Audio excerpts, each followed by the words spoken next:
Certainly. Below is a rephrased version of your script, without times, preserving the original word count and rhythmic flow, line by line, while enhancing engagement, poetic cadence, and mythic atmosphere. Good evening and welcome back.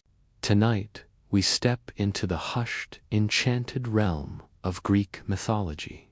Drop a comment. Where in the world are you listening from? Get comfortable, settle in, and let's begin. In the very beginning, there was no Olympus, no earth, no sea, no sky. Only chaos. And chaos wasn't the frantic mess we imagine today. No frenzy, no confusion. It was older than words themselves. Chaos was a yawning void and endless, formless emptiness with no direction, no edges. It wasn't evil, not good, not even neutral. It simply was. From that ancient nothingness, existence first stirred. Gay earth herself, vast, timeless, unshakable. Tartarus the abyss, beneath all things, shrouded in dread. And Eros, the spark of love and longing. The thread that would bind all creation. These weren't gods yet, not as we know them, but primal truths given shape.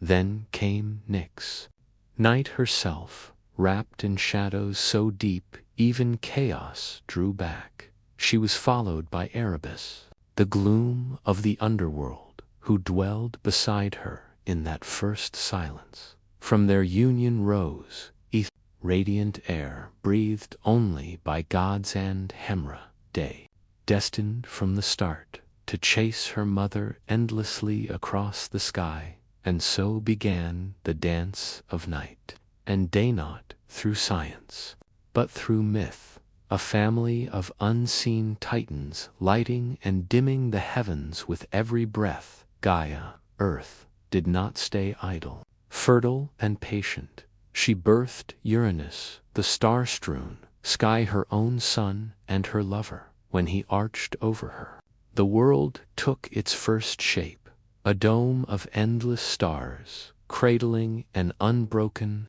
breathing plain. She also brought forth the mountains wild and towering, and the sea, surging with will, long before ships ever kissed his waves together.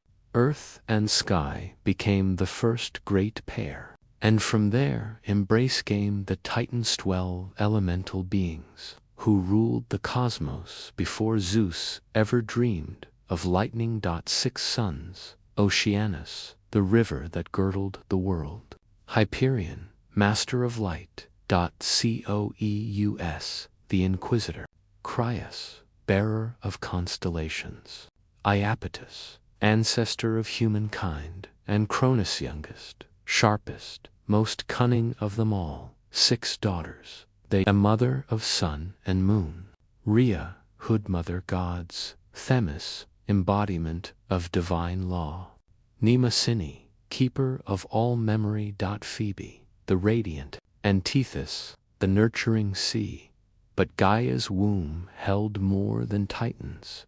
She birthed monsters, beings of awe and terror. Taught first the Cyclopes, Brontes, Sterops, Argosich, with a single eye blazing like a forge in their brow.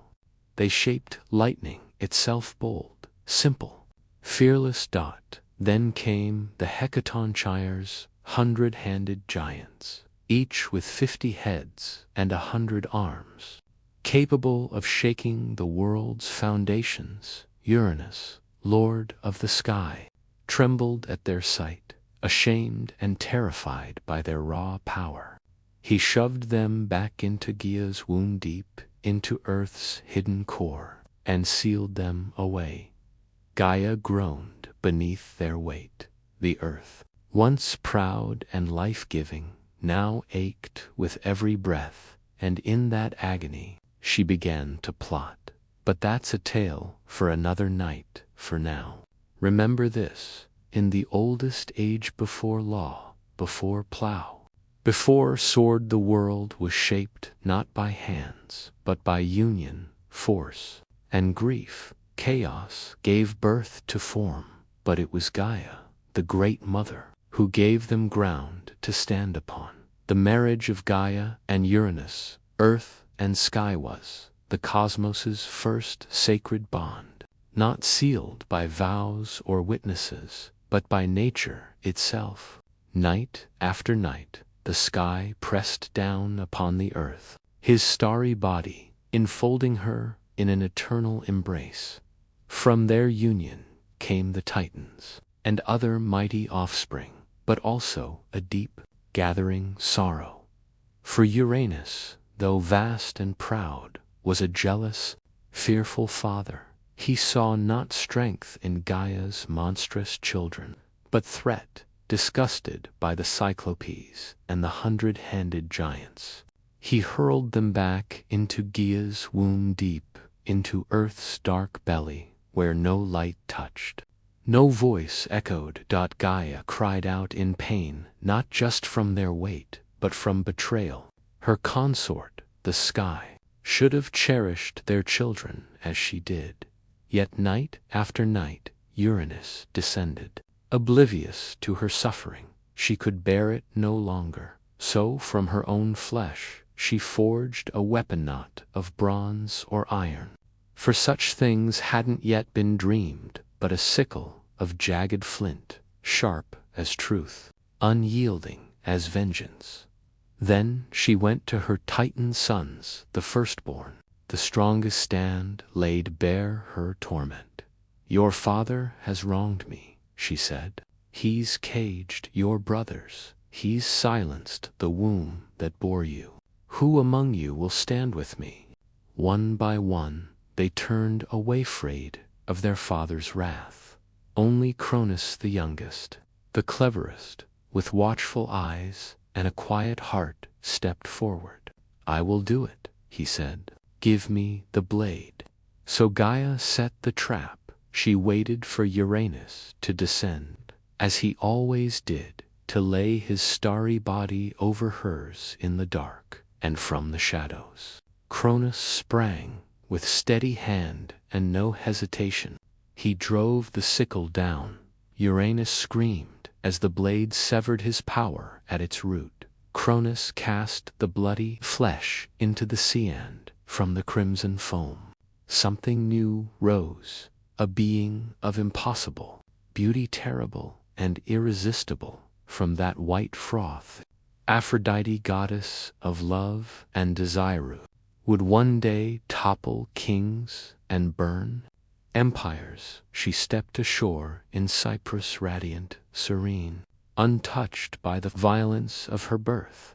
But Gaia's vengeance didn't end with blood. From the drops that fell upon the earth sprang others, the Furies cloaked in shadow, born to haunt oathbreakers and kinslayers forever.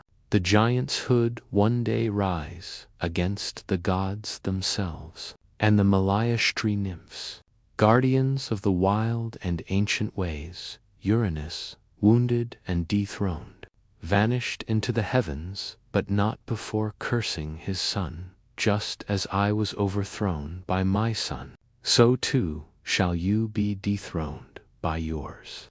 It wasn't a prophecy he invented, but a truth Gaia had already whispered, and Cronus heard it well. He took the cosmic throne, but from that moment, fear coiled in his heart. Thus ended Uranus's reign and began the age of Titans. Yet even then, in the womb of time, the next storm was already gathering. With Uranus gone and the sky no longer crushing the earth, the world could breathe anew. The Titans, freed from their father's tyranny, stood tall beneath open heavens, and Cronus, the youngest, the shrewdest, claimed dominion over all. He wasn't cruel like Uranus, but ruled with a guarded, suspicious heart. The sickle he'd used lay hidden, buried, or cast a wit's edge sharp with memory. Like a secret sin, he'd freed his mother, liberated his siblings, but the prophecy haunted him. So when he took Rhea as his queen, tightness of quiet strength, joy turned to dread with every child she bore. The poets would later call this the golden age, a time when mortals lived in peace, untouched by war or winter, when the earth bore fruit without toil, and justice walked unseen among humankind. But peace, as the world knows, never lasts. Rhea bore children, and with each birth, Cronus remembered his father's curse, so he did the unthinkable. The moment Rhea placed each newborn in his arms, Hestia, Demeter, Hera, Hades, Poseidon, he opened his jaws and swallowed them whole. No trace remained, only silence, only grief. He told Rhea it was necessary to protect his throne. But Rhea, strong and proud, wept in helpless rage. 5 times she gave birth, and 5 times she lost her children to fear's hunger.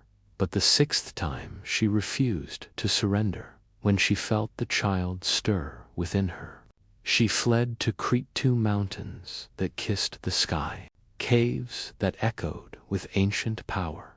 There, hidden among shepherds and nymphs, she gave birth to Zeus, and from his first breath, she knew he was different. His cry shook the trees, his eyes opened before he drew air, and when he gripped her finger, it was with the strength of destiny itself to trick Cronus. Rhea wrapped a stone in swaddling cloth and gave it to him. He swallowed it without question. But beneath Mount Ida, Zeus was nursed in secret, guarded by the Curates, who clashed shields to drown his cries, and fed by the goat Amalthea, whose milk granted him godlike strength. As Zeus grew, so did the storm that would shatter the world. Yet for now, Cronus ruled, unaware that deep in his gut 5 gods stirred in darkness, and far to the west a child watched the stars and waited beneath the whispering pines of Mount Ida, where wind carried forgotten names. Zeus came of age not through scrolls, but through silence, through the rustle of leaves and hushed fireside tales. He drank Amalthea's divine milk, and from her broken horn, shattered by fate or accident, was born the cornucopia horn of endless bounty. When she died, Zeus placed her hide among the stars, so her memory would blaze in the sky. He'd one day command, but Zeus wasn't born to stargazy.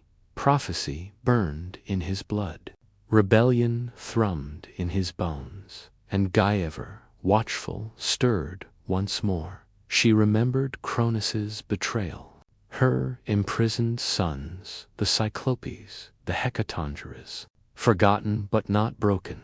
Her vengeance had only been delayed. Now, she whispered truths into Zeus's dreams and guided his waking steps. First, she led him to meet a titaness of wisdom whose mind was as sharp as her loyalty was fierce. With her aid, Zeus devised a plan to topple Cronus, king of Titans, and time would take more than muscle. It would take cunning disguised. Zeus returned to his father's court, and with Medus's craft, he offered Cronus a potion bitter sweet, thick as honey. Cronus drank it greedily, and his gut convulsed. With a groan, he vomited forth the children he'd swallowed, not as infants, but as full-grown gods, radiant and furious, reborn into a world trembling on the edge of war. First Hestia, goddess of hearth and flame, then Demeter, mistress of grain, then Hera, queen, Hades, lord of the dead, and Poseidon, master of the deep. The 6 siblings stood united. For the first time man turned their eyes toward the throne that had cast them into darkness that would not forget. Cronus wasn't alone. The Titans rallied to him, brothers and sisters gathering on Mount Othri, the ancient seat of power. Oceanus stayed apart, to wise for blood feuds, but Cus, Crius, Hyperion, Iapetus took up arms, and so began the Titanomachia, war of Titans and Olympians, a clash that split the sky and cracked the earth. For 10 long years, lightning tore the heavens. Tidal waves swallowed islands, volcanoes bled fire, and winds howled like starving wolves. Neither side could win, but Gaia knew the balance wouldn't tip without what lay buried. She urged Zeus, free the Cyclopes, free the He-Cato, Ncheires. Only they can give you the weapons to win. So Zeus and his siblings descended into Tartarus, shattered its gates, and unleashed the imprisoned powers. Grateful, the Cyclopes forged Zeus's thunderbolt, Poseidon's trident and Hades' helm of darkness. The Hecatonchires joined the fight, hurling mountains like pebbles. Their 100 arms raining ruin. The tide turned. The Olympians surged forward with unstoppable fury. Cronus fought to the end, but prophecy is merciless. One by one, the Titans fell, cast not into death, but into Tartarus, chained behind bronze gates that would never rust. Only a few escaped. Prometheus and Epimetheus Hood sided with Susanthamus, who foresaw the justice of the new order. So ended the age of Titans. The sky cleared.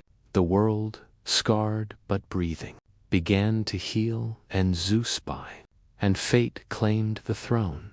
Yet, even as he ascended, Cronus's curse lingered, a whisper behind every thunderclap. Power once seized must always be watched. Tanned no ruler, god or mortal, sits secure forever. Certainly, below is your passage, rephrased without timestamps, preserving the original word count and sentence by sentence rhythm, while enhancing engagement, poetic flow, and mythic resonance. Yet even then, in the womb of time, the next storm was already gathering.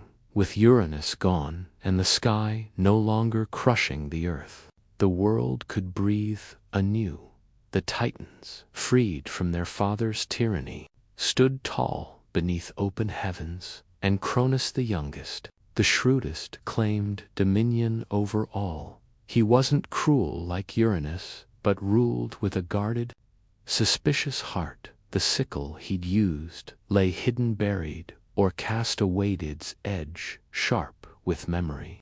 Like a secret sin, he'd freed his mother, liberated his siblings, but the prophecy haunted him. So when he took Rhea as his queen, a Titaness of quiet strength, joy turned to dread with every child she bore.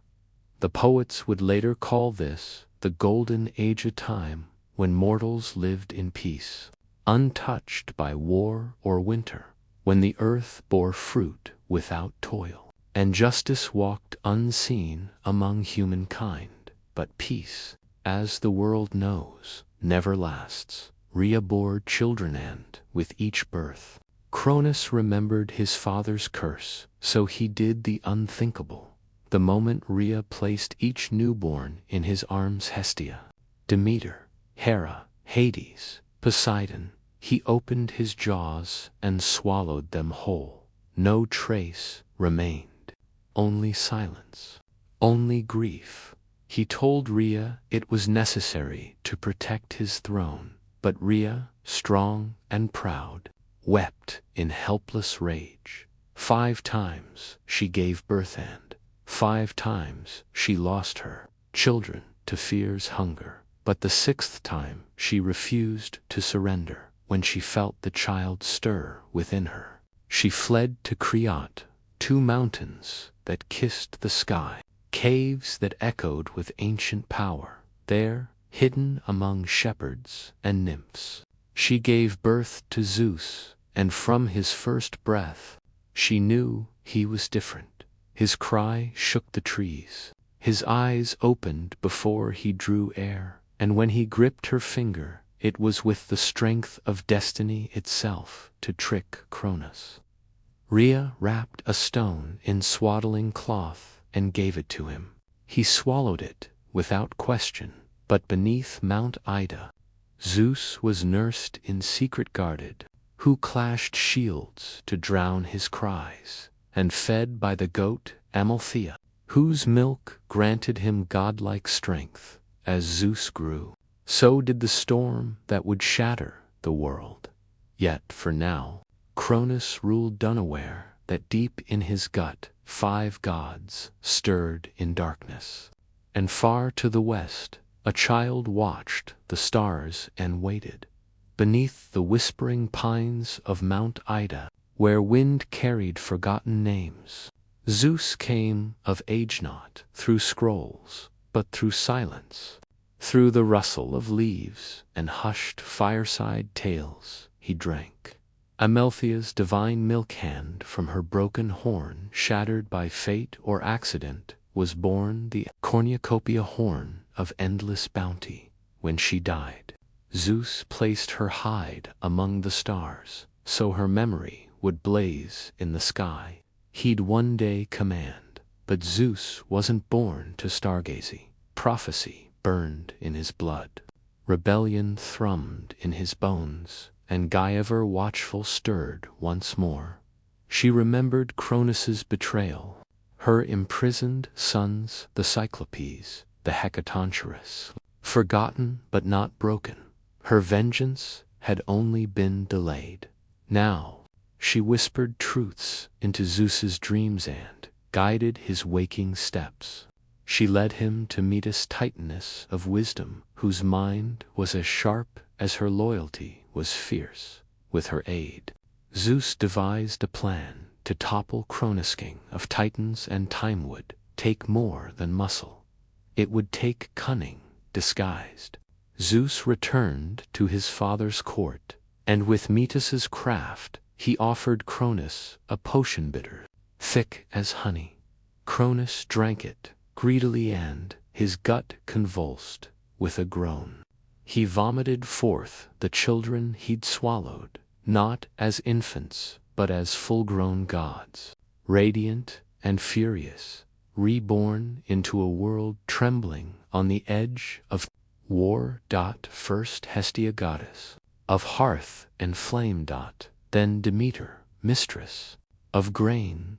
Then Hera, proud-eyed queen of the dead, and Poseidon, master of the deep. The 6 siblings stood united. For the first time man turned their eyes toward the throne that had cast them into darkness that would not forget.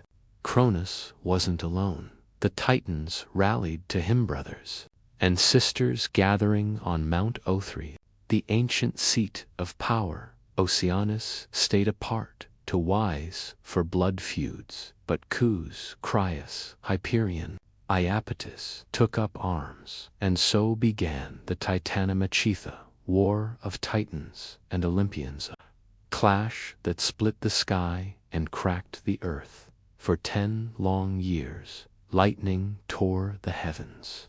Tidal waves swallowed islands, volcanoes bled fire, and winds howled like starving wolves. Neither side could win, but Gaia knew the balance wouldn't tip without what lay buried.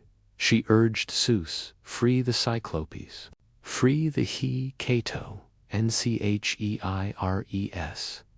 Only they can give you the weapons to win. So Zeus and his siblings descended into Tartarus, shattered its gates, and unleashed the imprisoned powers.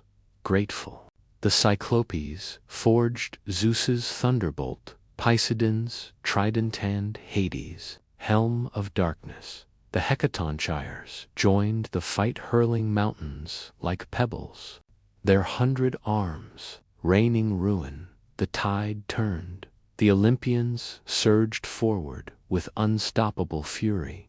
Cronus fought to the end, but prophecy is merciless. One by one, the Titans fell, cast not into death, but into Tartarus, chained behind bronze gates that would never rust. Only a few escaped.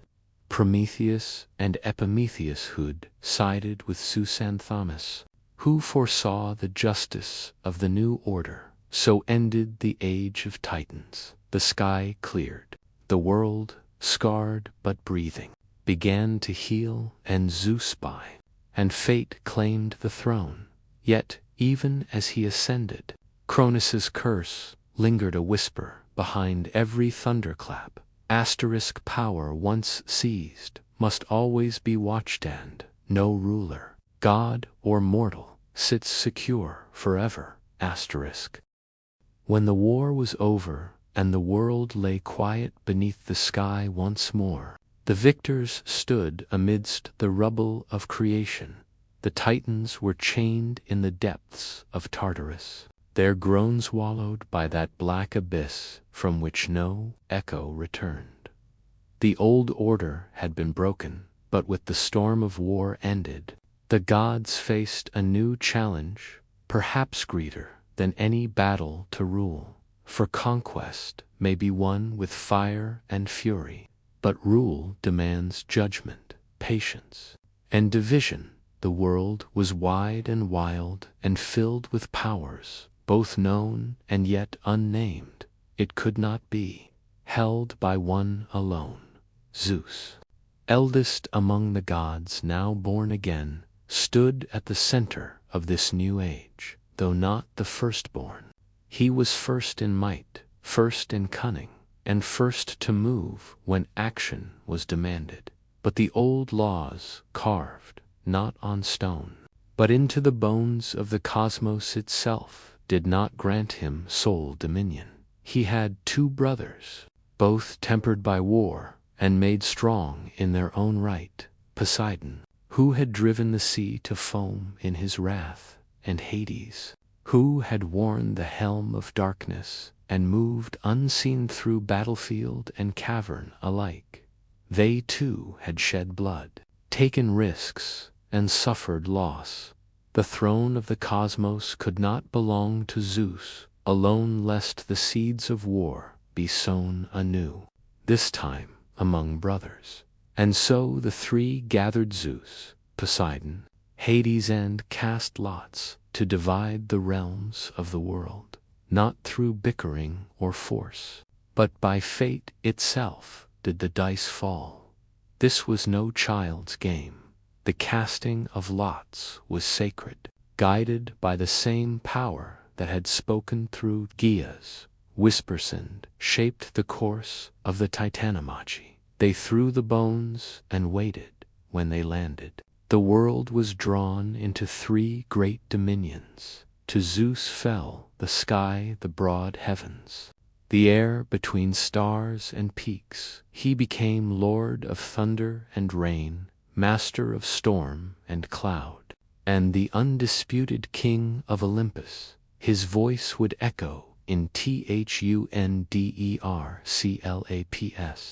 His fury would blaze in lightning, and the eagle became his herald, soaring high above all. To Poseidon fell the sea, deep and restless, full of mystery and monsters. He took the oceans, the rivers, and every spring that bubbled from the earth with his trident. He could shatter cliffs and stir the tides to rage or calm beneath the waves.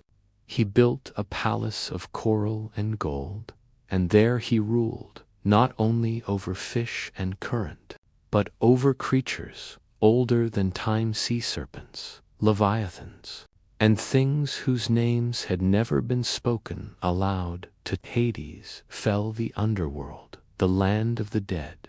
It was not a prize most would have chosen, but Hades took it with quiet resolve.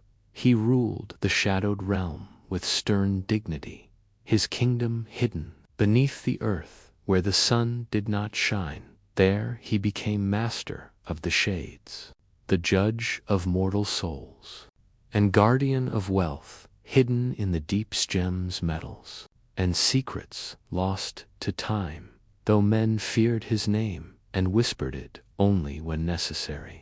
Hades kept the balance between life and death, and it was said he never once broke the laws he was sworn to uphold.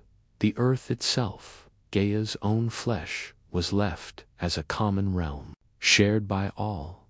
The mountains belonged to no one. The fields were roamed by mortals and spirits alike, and the forests grew wild under no single banner. It was a realm in between where gods might walk, immortals might see them, but it was also where ambition brooded, where fate would continue to work its quiet will. Thus the world was ordered: sky, sea, and underworld, the three brothers, now kings in their own realms, swore not to war among themselves, lest the world break anew. They built their thrones and gathered their followers on Mount Olympus. High above the clouds, Zeus called the gods to council. There, beside him, stood his sisters, Hera, proud and sharp as winter ice, Demeter, whose steps awakened spring, and Hestia, ever burning at the hearth of every home. And others came new and old: Athena, born from wisdom and war; Apollo, golden and farseeing; Artemis, silent and swift; Ares, bloody-handed; Hermes, fleet of foot and mind; Hephaestus, limping but brilliant; and Aphrodite, whose smile could unravel kings. It was the beginning of a new age, the age of Olympus. But though the thrones had been set and the realms divided, the world would not stay still for long. The gods, for all their power, were not immune to pride, nor love, nor rage, and the mortals who now began to rise across the landswold bring their own stories, their own wars, and their own share of sorrow. The heavens had been won, but peace is never simple. When gods sit the throne, long before men raised cities of marble or carved their prayers into stone, there were no humans upon the earth. The gods ruled alone, their courts high upon Olympus, their domains vast and varied. The world beneath them was green and wild, teeming with beasts and silent mountains. But there were no hands to till the soil, no voices to sing to the stars, no fire to warm the night. It was Prometheus, a titan of the old blood, who first imagined the shape of man. He was no friend to Cronus, nor was he ever counted among those chained in Tartarus during the war of the Titans. Prometheus had sided with Zeus not out of love or loyalty, but out of foresight, for he bore the gift of prophecy, and he knew which way the storm would break. Prometheus's name meant forethought, and it suited him well. He was brother to Epimetheus, whose name meant afterthought, and never was a pair of brothers more unlike. Where Epimetheus acted in haste and repented in leisure, Prometheus saw farther, thought longer, and questioned the justice of every decree, even those issued by the king of the gods himself. He walked the line between Titan and Olympian, old world and newer creature of reason in a cosmos ruled by passion and power. It was he who first shaped mankind. Some say he sculpted them from claybeside, the banks of a river, his fingers smoothing mud into limbs, his breath giving them life. Others claim he molded them in the image of the gods, upright and thoughtful, gifted with the spark of invention.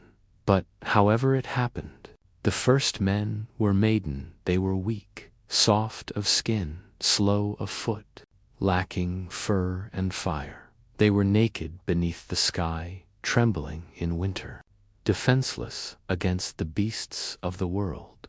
Prometheus looked upon them and pitied them. He went to Olympus and asked that man be given a gift, something to help them survive, something to raise them above the level of animals. But Zeus refused. He saw in mortals not promise, but peril. The god-king had only just seized his throne, was wary of new forces rising beneath him. Let them live, he said, but let them fear. Let them know their place beneath the gods. Fire, he declared, was the privilege of immortals, the hearth flame of Hestia, the thunderbolt of Zeus. The forge of Hephaestus were not for mortal hands, but Prometheus, stubborn and just, did not yield in secret. He climbed to the heavens, stole a flame from the forge of Hephaestus, and hid it in a hollow fennel stalk. Carrying it down from Olympus, he gave it to man for the first time. Fire crackled beneath the stars. Smoke rose in spirals above the treetops. Light pushed back the darkness. With fire came warmth, safety, cooking, metal, language, craft. Humanity, once cold and voiceless, began to build, and with fire came defiance. Zeus was not long in discovering the theft. His fury was terrible to punish mankind. He commissioned the gods to create a gift, though it was a curse. In disguise, Hephaestus shaped her from clay. Woman of perfect beauty, Aphrodite gave her charm. Hermes gave her cunning, and Athena clothed her in silver raiment. Her name was Pandora, all-gifted, and she was given a sealed jar, in later ages, as a box containing the sorrows of the world, disease, toil, grief, madness, envy, and death itself. Epimetheus, ever the fool, took her into his home, despite Prometheus's warnings, and when Pandora, driven by curiosity, the final gift of the gods, opened the jar, the evils spilled out into the world like smoke from a fire to long-confined mankind, who had known peace in their brief golden youth, now found themselves hunted by fate. Hunger gnawed at their bellies. War bled them dry. Age stooped their backs. Only hope remained inside the jar. Some say by accident, others by design, a flickering light amid the gloom. But Prometheus's punishment had not yet come. For the crime of defying Olympus, Zeus ordered him chained to a mountainite, the edge of the world. Some say the Caucasus. Others say a place lost to myth. There he was bound in adamantine chains, unbreakable and eternal. Each day, an eagle born of Typhon, or sent by Zeus, would descend and feast upon his liver. Each night it would grow back. Each morning the torment would begin again. He was immortal, so the suffering could not kill him. He endured it for generations, long after kingdoms rose and fell, long after men forgot the gods who made them. And yet, even in chains, Prometheus did not repent. He knew a secreter truth. Zeus feared above all that one day the king of the gods would fall, not by blade or rebellion, but by his own seed. It was this knowledge that protected Prometheus. For Zeus could not destroy him without first uncovering the name of the woman who would bear his doom. So the Titan waited bound, but unbowed as men lit fires in the darkened, told stories of the one who had dared to steal from the gods. Long before men raised cities of marble or carved prayers into stone, There were no humans upon the earth. The gods ruled alone, their courts high upon Olympus, their realms vast and varied. The world beneath them was green and wild, teeming with beasts and silent mountains. But there were no hands to till the soil, no voices to sing to the stars, no fire to warm the night. It was Prometheus, a titan of the old blood, who first imagined the shape of man.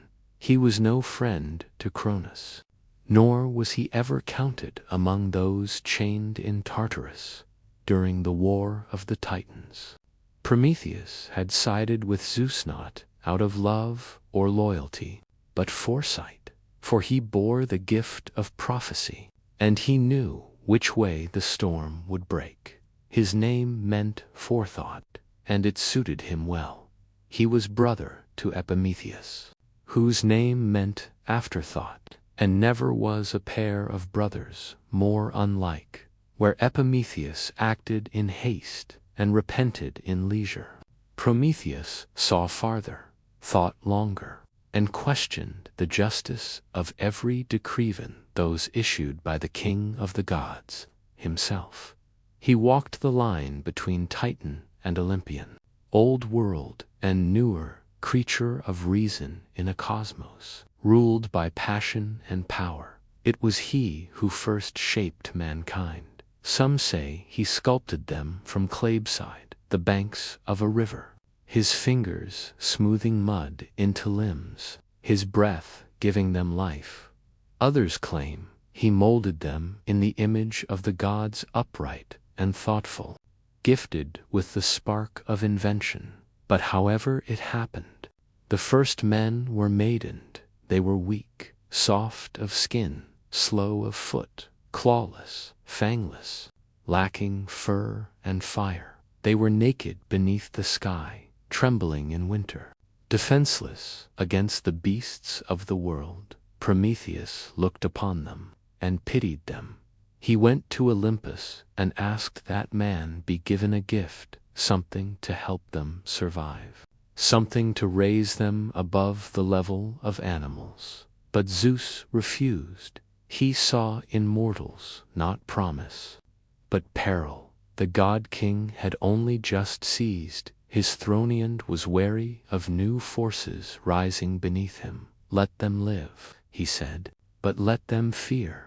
Let them know their place beneath the gods. Fire, he declared, was the privilege of immortals, the hearth flame of Hestia, the thunderbolt of Zeus, the forge of Hephaestus. These were not for mortal hands. But Prometheus, stubborn and just, did not yield in secret. He climbed to the heavens, stole a flame from the forge of Hephaestus, and hid it in a hollow fennel stalk. Carrying it down from Olympus, he gave it to man for the first time. Fire crackled beneath the stars. Smoke rose in spirals above the treetops. Light pushed back the darkness. With fire came warmth, safety, cooking, metal, language, craft. Humanity, once cold and voiceless, began to build, and with fire came defiance. Zeus was not long in discovering the theft. His fury was terrible. To punish mankind, he commissioned the gods to create a gift, though it was a curse in disguise. Hephaestus shaped her from Clea, woman of perfect beauty. Aphrodite gave her charm. Hermes gave her cunning, and Athena clothed her in silver raiment. Her name was Pandora, all gifted, and she was given a sealed jar, in later ages, as a box containing the sorrows of the world, disease, toil, grief, madness, envy, and death itself. Epimetheus, ever the fool, took her into his home, despite Prometheus's warnings, and when Pandora, driven by curiosity, the final gift of the gods, opened the jar, the evils spilled out into the world like smoke from a fire too long confined mankind, who had known peace in their brief golden youth, now found themselves hunted by fate. Hunger gnawed at their bellies, war bled them dry, age stooped their backs, only hope remained inside the jar. Some say by accident, others by design, a flickering light amid the gloom. But Prometheus's punishment had not yet come. For the crime of defying Olympus, Zeus ordered him chained to a mountain at the edge of the world. Some say the Caucasus, others say a place lost to myth. There he was bound in adamantine chains unbreakable and eternal. Each day an eagle born of Typhon, or sent by Zeus, would descend and feast upon his liver. Each night it would grow back. Each morning the torment would begin again. He was immortal, so the suffering could not kill him. He endured it for generations, long after kingdoms rose and fell, long after men forgot the gods who made them. And yet, even in chains, Prometheus did not repent. He knew a secret, a truth Zeus feared above all, that one day the king of the gods would fall, not by blade or rebellion, but by his own seed. It was this knowledge that protected Prometheus, for Zeus could not destroy him without first uncovering the name of the woman who would bear his doom. So the Titan waited bound, but unbowed as men lit fires in the darkened, told stories of the one who had dared to steal from the gods. Of course, below is the next rephrased segment of your script ***, preserving the original word count and sentence by sentence rhythm ***, while deepening narrative voice and mythic atmosphere without timestamps. As requested, the gods, for all their glory, were not alone in shaping the world. Beneath Olympus, on the soil that drank the rain and felt the sun's warmth, mankind struggled, rose, and fell again and again, their lives short and flickering beside the long memories of the immortals still left a mark. And though Zeus ruled the skies and Poseidon stirred the seas, it was the deeds of mortals that filled the earth with both beauty and sorrow. The poets who came after would look back on this winding journey and see not one mankind, but many is born into its own era, marked by the blessings and punishments of the gods. It was Hesiod, the Boeotian farmer and poet, who first set these ages into words, dividing the long march of human existence into 5 distinct epochs: gold, silver, bronze, heroic, and iron. Each was less than the one before save one. In the beginning there was the golden age, and it was unlike any time that followed. It came during the reign of Cronus, before the gods had learned to fear rebellion, and before the earth bore the weight of iron or war. In those days, men lived like gods themselves, free from pain, untouched by age, unburdened by toil. The earth gave forth her bounty without coaxing, offering harvests in every season. There was no need for laws or swords, no need for kings or coins. These early mortals knew no hunger, no sickness, no grief. When their time came, they did not wither or suffer, but died as if falling into sleep. Their spirits became guardians pure and watchful, wandering the world as kindly daemons, protectors of justice and peace. Theirs was a life of harmony, and theirs was the closest any mortal would ever come to Eden. But the golden age passed, as all golden things do, with the fall of Cronus and the rise of Zeus. The Silver Age dawned, a time of beauty dimmer, and souls less noble. These mortals grew tall and strong, living long lives, but they lacked the wisdom and restraint of the golden race. They lingered in childhood for 100 years, ignorant and pampered only to grow into violent, arrogant men. Refused to honor the gods or heed their decrees. They built no temples, gave no offerings, and mocked the laws of Olympus. For this, Zeus struck them down. Their spirits did not become guardians or watchful daemons, but faded into the underworld, pale and forgotten. Theirs was a race lost to pride and disobedience, a mirror of divine fear come true.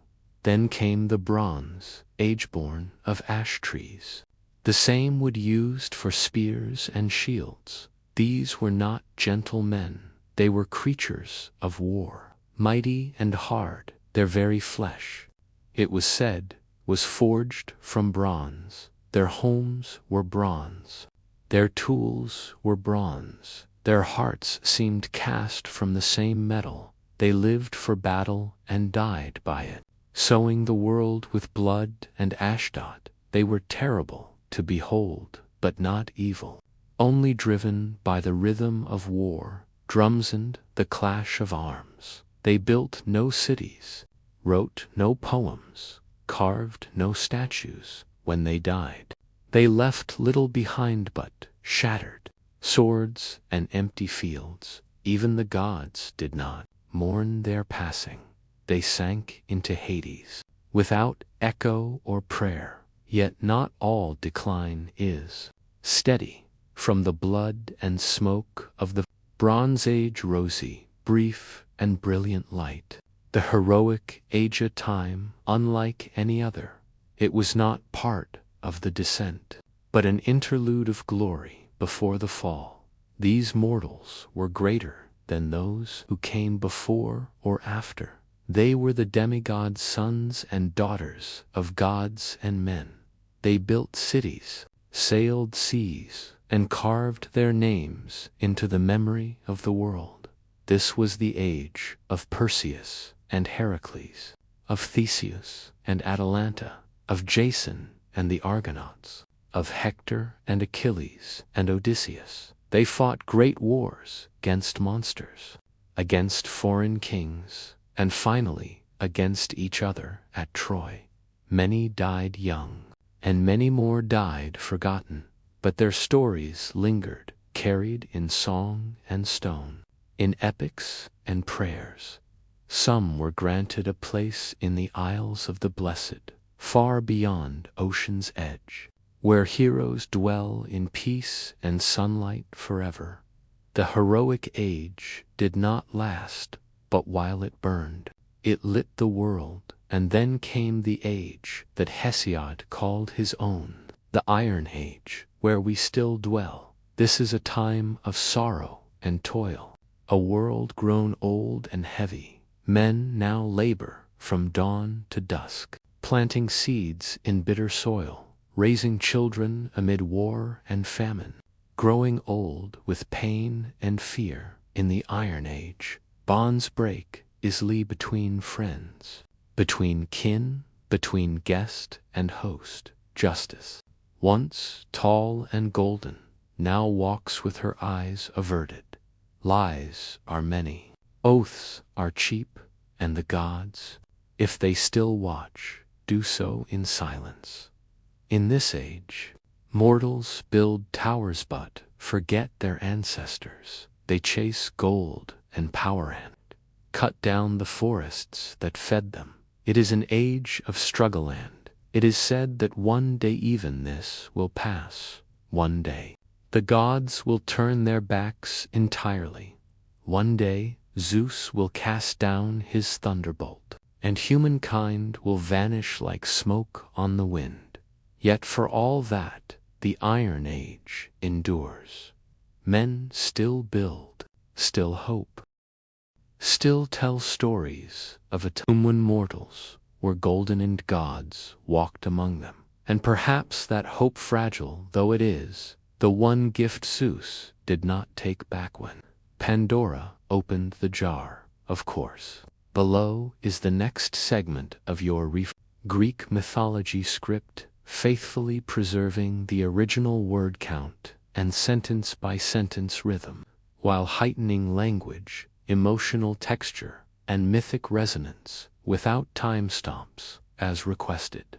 In the waning light between the age of gods and the age of men, there came a generation of mortals unlike those before or after, men born not from clay alone, but from divine blood and mortal wombs, shaped by both Olympus and earth.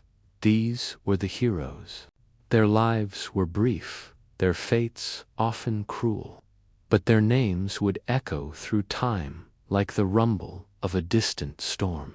Among the first and greatest of them was Perseus, slayer of monsters, founder of dynasties, and by blood and deed the forerunner of all woe would wear a hero's crown.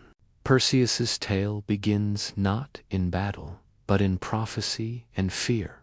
His mother, Dano, was a princess of Argos, daughter to King Acrisius. The king, like all kings of that age, feared what he could not control. An oracle warned him that his daughter would bear a son destined to kill him.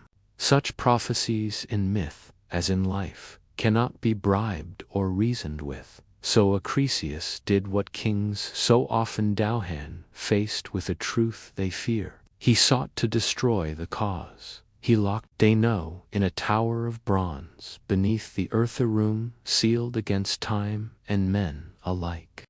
But the gods, as they often did, laughed at mortal precautions. Zeus, in the form of golden rain, slipped through cracks no wall could keep in, fell upon Dano in her solitude. From that union, Perseus was conceived. When Acrisius discovered the child, he dared not spill royal blood directly, for even tyrants fear the wrath of the gods. Instead, he placed Dano and her infant Sininto, a wooden chest, and cast them into the sea, trusting Poseidon or chance to drown them. But the sea is as fickle as fate. The chest did not sink, but drifted across the wind-dark waves to the island of Seriphos, where a humble fisherman named Dictys drew it ashore.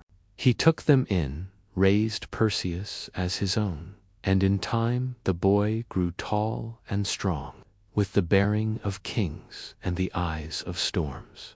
But peace is never a long companion to those who carry destiny. The ruler of Seriphos, King Pylades, took notice of Danae's beauty and desired her. Perseus, grown into manhood, stood between his mother and the king, a wall of defiance. Pylades, unable to strike the sun without dishonoring himself, chose cunning over strength. He announced a false marriage, some say to Hippodamia, demanded that all men of the island offer him a gift. Perseus, without gold or horses, boasted that he would instead bring the king a greater prize, the head of Medusa, the mortal Gorgon, whose gaze could turn flesh to stone.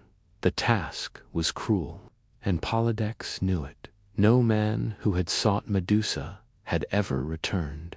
She was one of 3 Gorgon sisters, born of ancient sea deities, hideous and winged, their heads wreathed in snakes, their eyes cursed. Only Medusa was mortal. Her sisters were immortal, and none could be approached without peril. But the gods, who watched the world with curious eyes, favored Perseus. Athena, born from her father's hedont, never one to forget, a slight remembered that Medusa had once been a maiden in her temple, until Poseidon's violence and pride defiled it. She lent her shield to the young hero. It was polished like a mirror, and in its reflection, one could look upon a Gorgono without meeting her gaze. Hermes, swift and shrewd, gave him a curved, sworded winged sandals to fly, and directed him to the Gretha grey. Sister Shu shared a single eye between the Mond, knew the secret path to the Gorgon's lair. Perseus, through wit and will, stole their ion, bargained for the truth. They told him of the nymph who kept the sacred items he would need, the helm of Hades, which made its wearer invisible, the Cabezes, a magical sack to contain the Gorgon's head, and knowledge of the placeband ocean's edge where night never lifts, and the Gorgons sleep among ancient stone. Armed with these divine gifts, Perseus flew over sea and desert tunnel. He reached the ends of the earth. He found them sleeping, Medusa and her sisters, curled in a shadowed grove, ringed by the statues of those who had come before. Perseus dared not look directly, and so, with Athena's shield held before him, he walked backward, step by cautious step, until he stood over the sleeping Gorgon. With one swift stroke, he severed her head, and from her blood sprang Pegasus, the winged horse, and Chrysaor, the warrior, with a golden blade, children of Poseidon, born in death. As Medusa's sisters screamed and clawed the air, Perseus vanished into mist, hidden by the helm of darkness. The deed was done. He returned by the long road, his prize heavy in the sack, its power undiminished. On the way, he passed the shores of Ethiopia, where the sea god had sent a monster to punish King Cepheus and Queen Cassiopeia for their vanity. Their daughter, Andromeda, had been chained to a rock as sacrifice. Perseus, beholding her beauty and innocence, slew the beast, turned it to stone with the Gorgon's headband, claimed her as his bride. She would follow him westward, becoming the mother of his line. When at last he returned to Seriphos, Polydex scoffed at his tale. So Perseus reached into the sack and withdrew the severed head. The king and his court were turned to stone where they stood Dictys, the fisherman who had shown kindness to a mother and her child, became king in his stead. The cycle of cruelty was broken, if only for a time, but prophecy, once spoken, is not so easily undone. Perseus journeyed to Argos, where King Acrisius, still haunted by the words of the oracle, fled rather than face the boy had once condemned to death. Yet fate does not forget. At the funeral games of a neighboring king, Perseus, throwing a discus, struck an old man in the crowd, Chrysius, his grandfather, who died without ever knowing that his death was no murder, but an accident long foretold. So the circle closed, as they always do in myth. Perseus had fulfilled the prophecy, though not by malice. He had slain a monster, saved a maiden, founded a line of kings, and carried the weight of fate with dignity. He would not live forever, but his name would, for from his blood would come Heracles, and from Heracles the next chapter in the story, off the gods and men. If Perseus was the first great hero, Heracles was the mightiest. His name, like thunder rolling over distant mountains, carried weight across every land touched by Hellenic breath.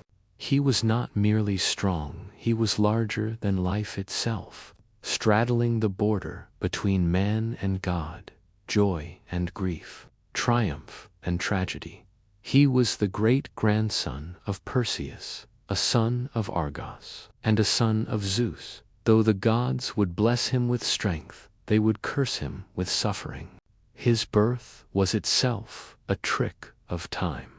Zeus, ever lustful, desired Alcmena, wife of the Theban general Amphitryon, disguised as her husband, the king of gods, lay with her, stretching a single night into triple length. From that union came Heracles, and From Amphitryon, a twin Iphicles, mortal and unblessed. Hera, as always, watched from her throne with cold and bitter eyes. She knew her husband's ways, and she knew too well the threat this child, half-god though he was, might one day pose to her dominion.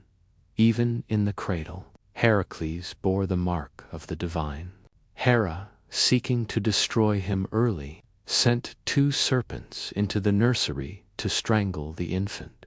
But the child reached out with plump hands and throttled them both, one in each fist, before any nurse could scream. From that moment, his fame began to grow.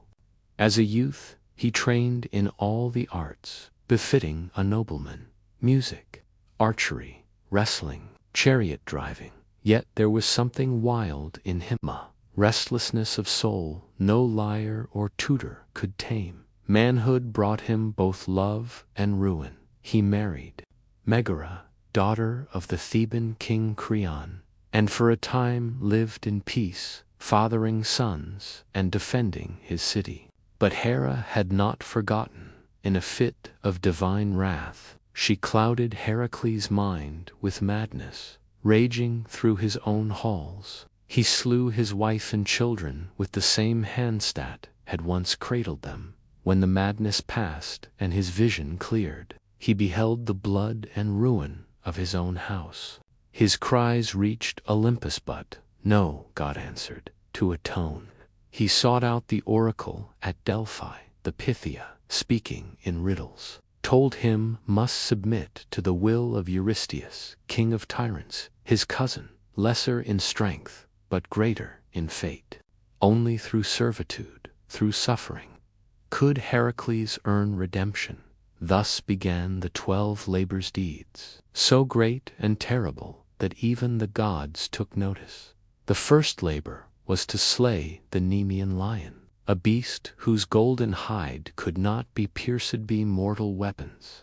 Heracles cornered it in its cave-in, strangled it with his bare hands. He flayed the beast, using its own claws, and wore the skin as armor thereafter, a second hide to shield him from the world. The second was the Lernaean Hydra, a serpent with 9 heads, 2 of which would grow back for every one severed.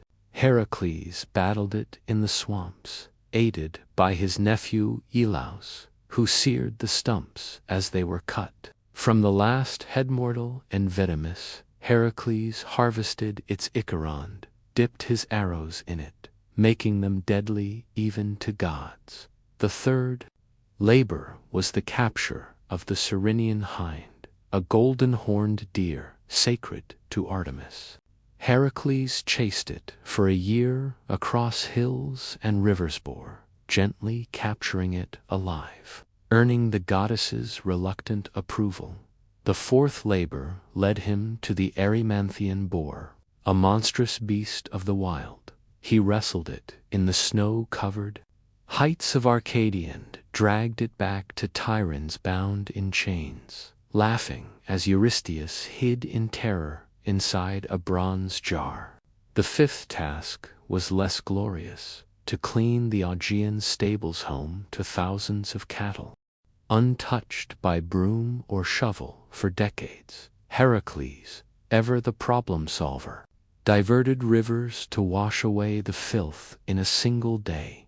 The sixth was to drive away the Stymphalian birds, man-eating creatures with bronze beaks and razor-feathered wings. With the aid of Athena's rattle, he startled them into flight and shot them down from the sky. The seventh labor took him far west. O Captura, the Cretan Bula, beast of divine origin, thought had fathered the Minotaur. Heracles wrestled it and brought it back alive. While the bull's gaze burned with madness and sea salt fury, the eighth labor sent him north to Thrace, where he tamed the mares of Diomedes, flesh-eating horses that gnashed their teeth for human meat. He fed Diomedes, their master, to them, and the beasts grew docile. The ninth labor required diplomacy. and blood. Heracles was sent to retrieve the girdle of Hippolyta, queen of the Amazons, though the queen agreed to gift it peacefully. Hera spread rumors among the warrior women and battle broke out. Heracles slew Hippolyta and escaped.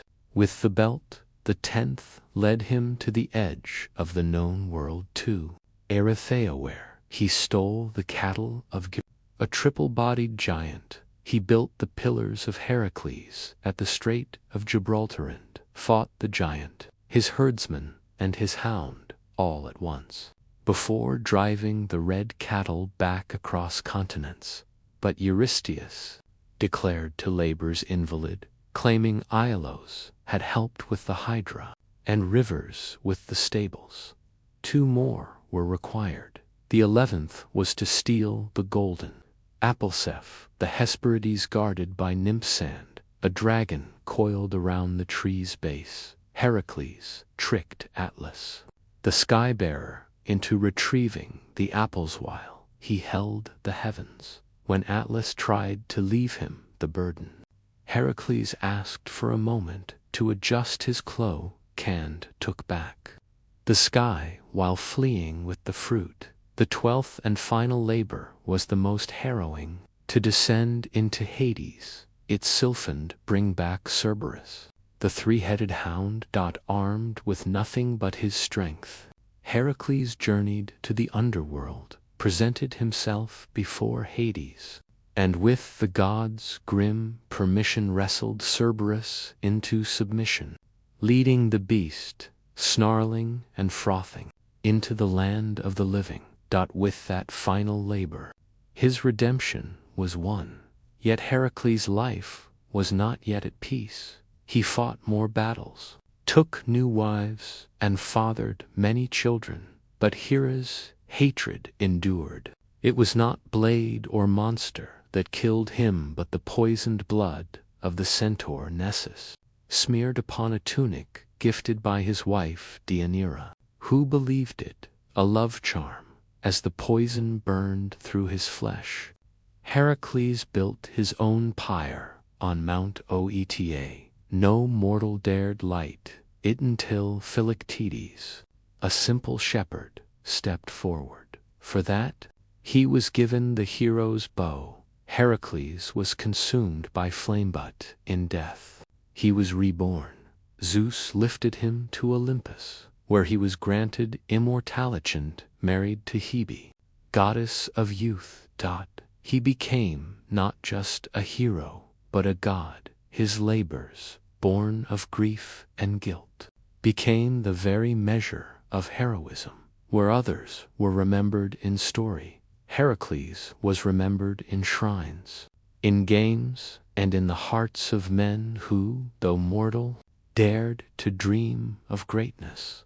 If Heracles was the greatest of Greek heroes, then Theseus was the most political, the most cunning, the most human. He was not merely a slayer of beasts or a breaker of curses. He was a builder of cities, a weaver of laws, and the founding spirit of Athens, the city that would one day name itself cradle of civilization. His story is tangled with myth and memory, with the thunder of heroes and the whisper of politics. In him lived both brute strength and bright reason, the dual spirit of a nation that worshipped Athenoith, spear in hand, olive branch on the brow. Theseus was born of 2 fathers, King Aegis of Athens and Poseidon, god of the sea. His mother Aethra lay with both on the same night, one mortal, one divine. From this double union came a boy of destiny, raised far from Athens in the city of Troezen, unaware of the great blood in his veins.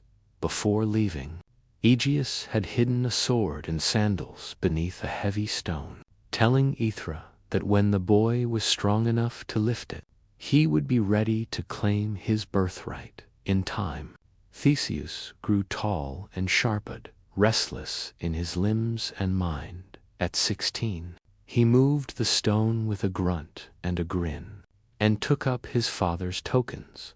Many would have traveled the easy road to Athens by sea, but Theseus chose the land route, the longer, more perilous way, for he believed that true kingship must be earned, not inherited.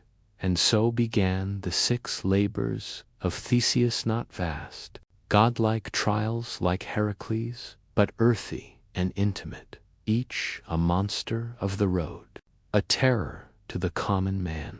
He defeated Periphetes, the club-bearer, taking his weapon as a symbol. He slew Cyne, who tied travelers to bent pine trees and tore them in two. He pushed Siren from the cliffs into the sea, ending the reign of a man who forced passers-by to wash his feet only to kick them to their deaths. He overcame Circean, the wrestler bee, matching brute force with technique, and Procrustesu made beds fit travelers be, stretching or cutting them found his own death in the same iron frame. Theseus did not just survive, he cleaned the land as he passed through it, paving the way for Athens itself to rise. When he arrived in Athens, King Aegeus did not recognize him. The queen, Medea, now wife to Aegeon, still seething with old sorcery, saw the threat in the boy and urged the king to poison him. But Theseus presented the sword and sandals, and at the last moment Aegeus cast the cup aside, embracing his son before all the court. Joy, of course, never lingered long in myths. Trouble was already stirring in the east. For years, Athens had suffered under a bitter tribute in a war with the island of Crete. Athens had been defeated, and as punishment, King Minos demanded that every 9 years, 7 young men and 7 maidens be sent to feed the Minotaur, a monstrous half-man born of lust and vengeance, kept in a twisting labyrinth beneath the palace at Naissus. This creature had been born from Minos's pride. When Poseidon sent a bull from the sea, Minos was meant to sacrifice it, but instead he kept it for himself. In punishment, the gods cursed his wife, Pasiphae, to fall in love with the beast. From their unnatural union came the Minotaurus, violent, a living shames, sealed away in the maze designed by Daedalus. The great inventor, Theseus, learning of the tribute, volunteered himself among the chosen. He would go not as a lamb to slaughter, but as a hunter into the lair. Before departure, he promised his father that, if he succeeded, he would return with white sails upon his ship. If he failed, the sails would remain black upon arrival in Crete. Fate turned again. Ariadne, daughter of Minos and half-sister to the Minotaur, saw Theseus and loved him. She gave him a gift, a ball of thread, a clue and the secret to the labyrinth's winding paths. That night, Theseus entered the maze in its dark coils, where stone turned endlessly into stone. He found the beast. They fought without words, one prince against one nightmare. Theseus, armed with skill and a sharpened blade, struck the creature down, then followed the thread back into the light. He fled with Ariadne and the freed Athenians, sailing into the Aegean.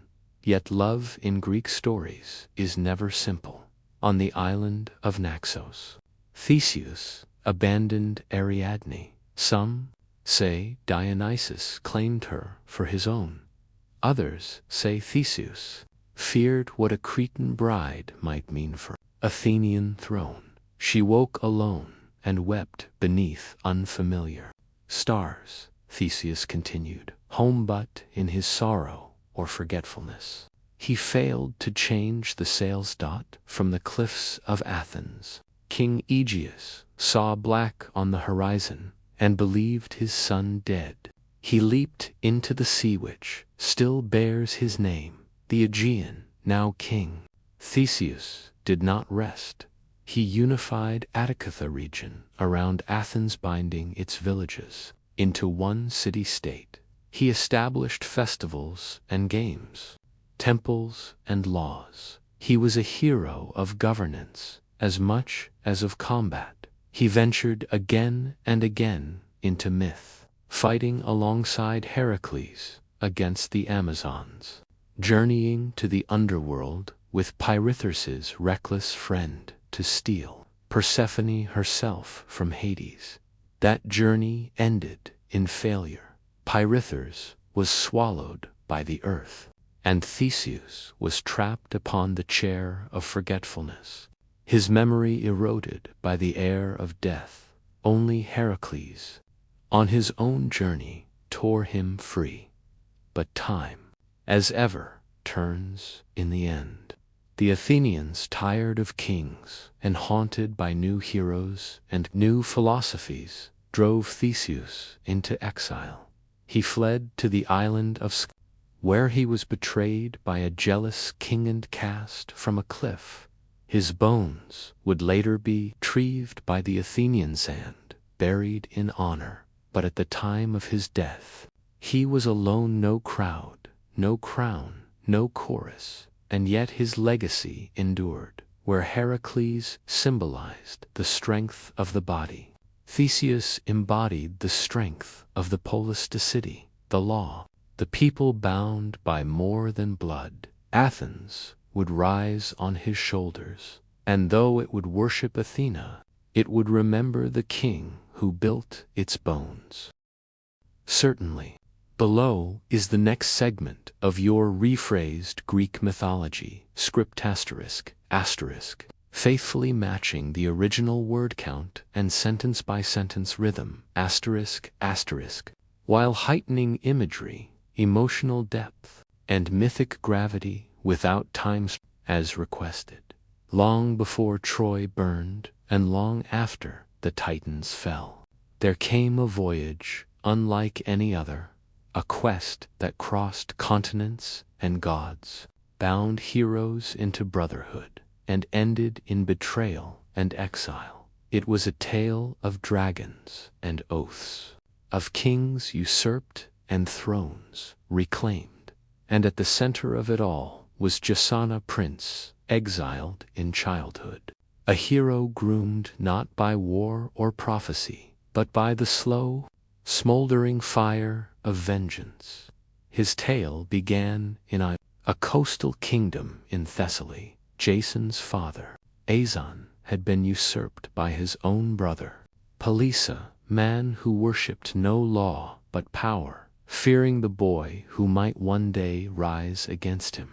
Peleus sought to kill Jason at birth, but Hera, ever watchful, forewarned Aeson's allies. The infant was smuggled from Cortland, raised in secret by the wise centaur Chiron, who had trained Achilles, Asclepius, and other sons of fate. Jason grew strong in the wild, fed on honey and knowledge, his limbs hardened by hunting, his mind shaped by songs of king's woe, had fallen and risen again. Years passed. Jason returned, a man clad in a single sandal, for, as he crossed the river Enor, he lost one in the muddy current while carrying an old woman across. Of course, was Hera in disguise testing the young hero when he entered the city. Peleus saw the once-sandaled stranger and turned pale, for the oracle had once warned him, beware the man who comes with one shoe. Jason, bold but not foolish, did not draw a sword or raise a cry. He spoke plainly, I am Aeson's son and rightful heir. Peleus, too shrewd to strike openly, feigned welcome, and offered a test. If you wish to be king, then prove yourself worthy. Retrieve for me the golden fleece from the far land of Colchis. Bring back that ancient prize, and I will yield the crown. Asterisk, the fleece had once belonged to a winged ram sent by the gods to rescue Phrixus, a boy doomed to sacrifice. The ram had flown him across the sea, and when Phrixus reached safety in Colchis, he sacrificed the beast in gratitude. Its fleece gold, as fire was nailed to an oak in a sacred grove, guarded by serpents and shadow, watched over by King Ates, son of the sun god Helios. No Greek had ever gone there and returned, but Jason accepted the challenge. He summoned the greatest heroes of his Temedo join him, and they came not as soldiers, but as volunteers, each seeking glory. Heracles came in, Orpheus with his lyre, Atalanta the huntress, Castor and Pollux, the sons of Zeus, Meleager, Theseus, Zetes, and Calla-winged sons of the north wind, 50 heroes in all. Together they boarded a ship named Argo, built by Argus under Athena's guidance. In its prow, she set a piece of sacred oak from Dodona timber that could speak in prophecy. The ship itself became a character in the tale. Whispering warnings and guiding fate, they sailed east past shores and tempests into legend. Their first trials were not of monsters, but of men. On Lemnos they met a land ruled by women. Wu had slain all their husbands. There Jason lay with Hypsipyle, queen of the isle, and begot sons he would never see grown in Thrace. They encountered the blind seer, Finistermented by the Harpies, who fouled his food. The winged Boreads drove the creatures off, earning Phineus's prophecy, a path through the deadly clashing rocks, to cliffs that slammed shut like Joe Supineni, who tried to pass at Phineus's advice. They released a dove. It flew through, losing only a single tail feather. The Argo followed at full speed, and the rocks caught her stern, but just barely. From then on, the passage remained still. The sea, it seemed, respected those who dared. At last they reached Colchisa, land of fire and iron. King Ates did not kill them on sight. Jason was a stranger, and in that ancient world, strangers were sacred. But Ates agreed to grant the Phletionly if Jason completed 3 tasks: yoke fire-breathing bulls, plow a field with them, sow it with dragon's teeth, and then defeat the warrior Shu would rise from the soil. These were not tests of courage but of impossibility. It would have ended there had the gods not intervened. Eros, at Hera's urging, struck Medea, daughter of Ates, with an arrow of love. She was a priestess of Hecate, versed in herbs and poison, untouched by men, cold as moonlight.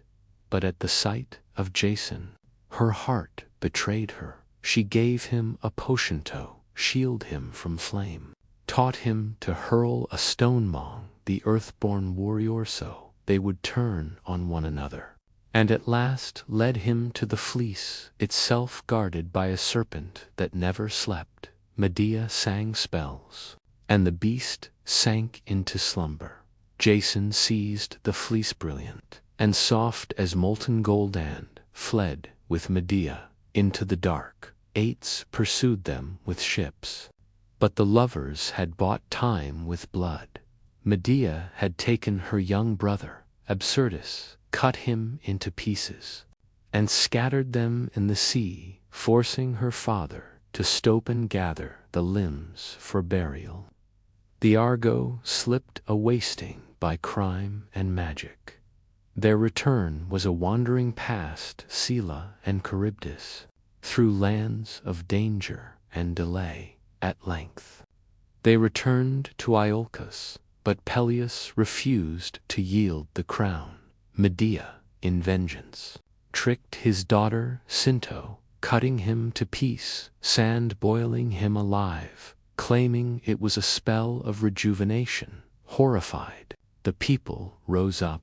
Jason, now tainted by treachery, was exiled. He fled to Corinth, where he and Medea lived for years in uneasy peace.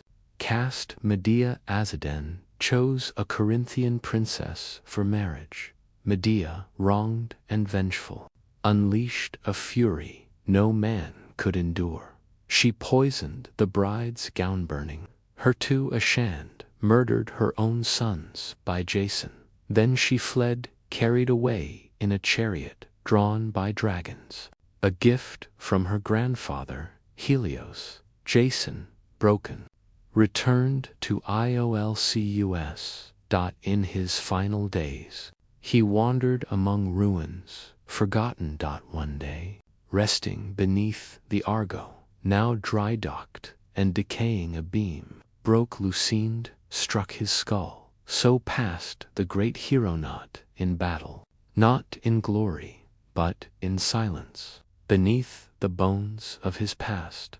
Yet the tale of Jason endured, for in the quest for the fleece, in the gathering of heroes, in love turned sour and greatness undone, Greece found one of its most enduring myths, the promise and price of ambition. There are few bloodlines in Greek myth more cursed than the royal house of Thebes, where most heroes battled monsters or sailed for distant thrones. The Theban kings fought their own kin and warred against the past itself. Their legacy is not carved in bronze or sung in triumph, but written in riddles, madness, and murder. Even the city's foundation was steeped in omens and unrest.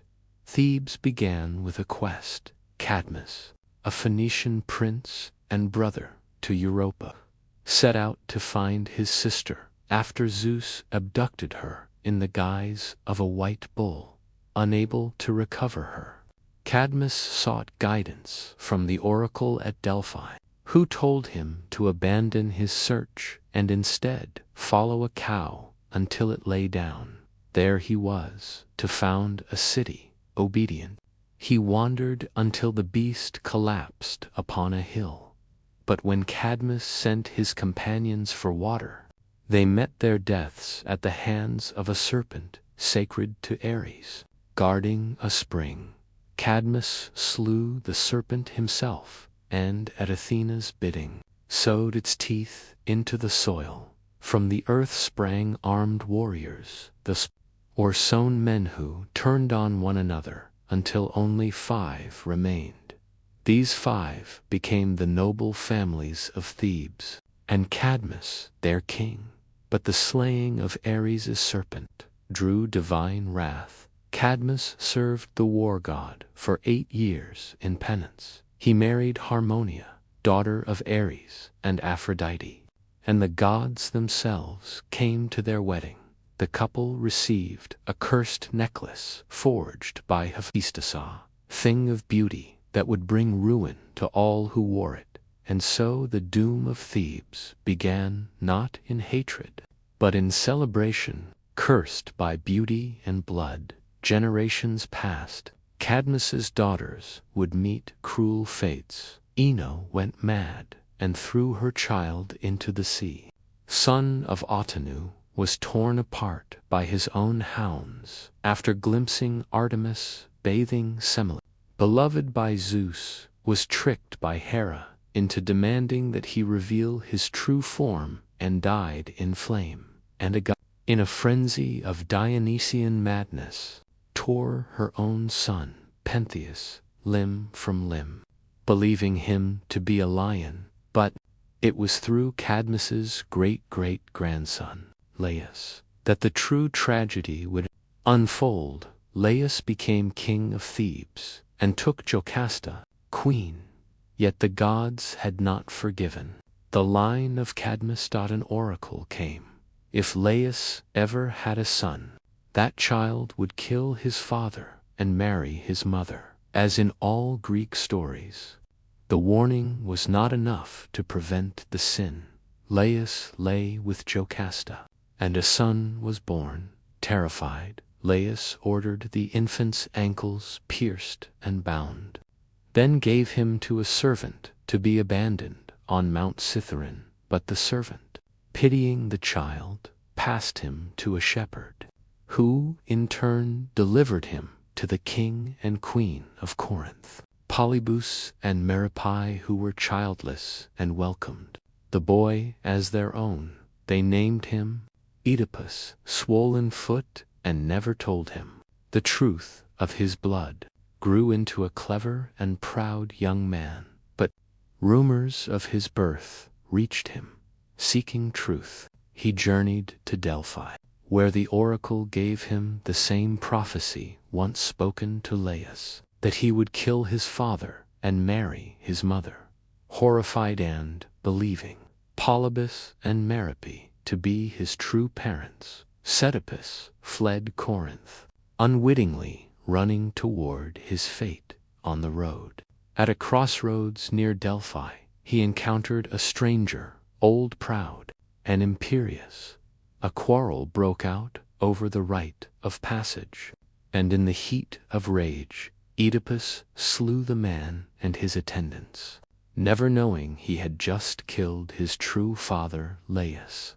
He continued on to Thebes, which was under siege not by an army, but by the Sphinx, a creature with the body of a lion, wings of an eagle, and the face of a woman. She devoured all who failed to answer her riddle. What walks on 4 legs in the morning, 2 at noon, and 3 in the evening? Oedipus answered without hesitation. Man. The Sphinx, defeated, threw herself from a cliff. Thebes rejoiced. The city's deliverer was made king, and, in gratitude, he was given the widowed queen as his bride, Jocasta. His mother. Years passed. Oedipus ruled well, and had 4 children, Polynices, Antigone, and Ismene. But plague fell upon Thebes, and the oracle proclaimed the land was cursed by unpunished blood. Slowly, terribly, the truth unraveled. The old man at the crossroads, the queen's grief, the scarred feet, the servant who survived, and the blind prophet Tiresias, who named the king as both father and brother, son and husband. Jocasta hanged herself. Oedipus took her brooches and blinded himself. Piercing his own eyes, he begged to be exiled and wandered the land as a wretched figure, guided only by Antigone's hand in the hills near Colonus. He found sanctuary and, at last, a quiet death, swallowed by the earth, his grave a secret kept by the gods. But his children did not escape the curse. Eteocles and Polynices fought for the throne. When Polynices was exiled, he raised an army from Argos and led the 7 against Thebes, a war that bathed the city in blood. The brothers slew each other in single combat at the gates. Thebes survived, but its soul was broken, and the last to carry the old honor buried her brother despite royal decree. For this, she was condemned by her uncle Creon and buried alive. The gods sent madness and death to his house as punishment. Thebes endured ruin. The tale of Oedipus is not one of monsters slain or cities built. It is a tale of fate, of how a man may do all he can to outrun a prophecy and still run straight into its arms. It is a tragedy not born of evil, but of ignorance, of a man who sought the truth and was destroyed by it. The house of Thebes, for all its glory, was built upon the bones of serpents and riddles, in no matter how cleverly answered, can change the will of the gods. Of course. Below is the next rephrased segment of your script, faithfully matching the original word count and sentence rhythm, while intensifying drama, clarity, and mythic resonance without as requested. Of all the wars that ever ravaged mortal soil, none would echo louder than the one fought for a woman's face, a war not of conquest, but of oaths broken and pride inflamed, of divine rivalries made flesh in human blood. It began not with fire or fleet, but with a wedding, a joyous union meant to unite mortal and immortally it one goddess was left uninvited, Eris, goddess of discord, scorned and slighted, cast among the guests a golden apple, its surface gleaming with 3 words, asterisk to the fairest, asterisk Hera, Athena, and Aphrodite each claimed it. None would yield, so they sought a mortal shepherd named Paris, exiled prince of Troy, living humbly among the Hillsbecos. An oracle once warned he'd bring his city to ruin on Mount Ida. The goddesses appeared before him. Hera promised dominion over all lands. Athena offered wisdom and eternal glory in battle. But Aphrodite, with a knowing smile, promised him the love of the most beautiful woman in the world. Paris chose desire over duty, and so Helen of Sparta, daughter of Zeus, wife of Menelaus, was marked. She had drawn suitors from every corner of Greece, so many that her father feared the bloodshed her hand might unleash. Odysseus, ever cunning, proposed a solution. All suitors must swear an oath to defend the marriage of whoever won Helen. The pact was sealed not in ink, but in blood and divine witness. Menelaus claimed her. Their reign in Sparta was peaceful, prosperous, but fate, laws of hospitality. He saw Helen, and saw the fulfillment of Aphrodite's promise, whether she went willingly or was taken by force.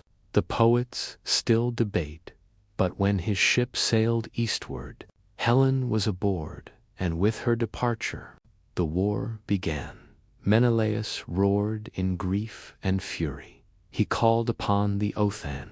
Kings answered. Odysseus of Ithaca, who tried to feign madness until his ruse was uncovered, hidden among princesses in silk and perfume, revealed when weapons were placed among baubles, and he reached for the sword. Ajax the greater, towering and grim. Ajax the lesser, swift and sharp. Nestor, old and wise. Diomedes, fearless and fierce. From every shore of Hellas they gathered 1,000 ships, blackening the sea like storm clouds, yet the winds refused to blow. The fleet sat stalled at Aulis, restless and rotting. The seer Calchas declared. Artemis was offended.